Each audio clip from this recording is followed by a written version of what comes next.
দেখাইলা কি দেখাইলা? সকালবেলায় তো দেখলাম লোকটা জাহান্নামী, আবার ওই লোকটার সঙ্গে তো আমার সাক্ষাৎ হলো।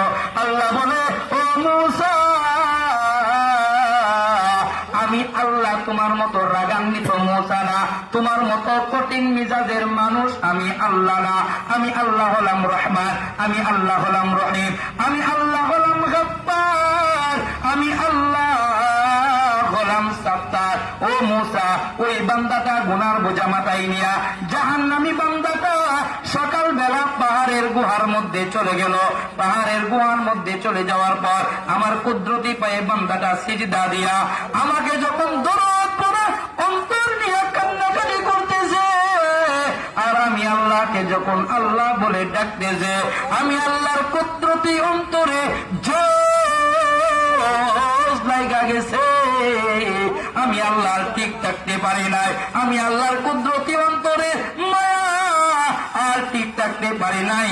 আমি আল্লাহ ওই বান্দার তামাম জিন্দেগির গুনাহকে মাফ করিয়া আমি ওই বান্দার নামটাকে জান্নাতের খাতায় লিখিয়া দিলাম। বলি সুবহানাল্লাহ, সুবহানাল্লাহ।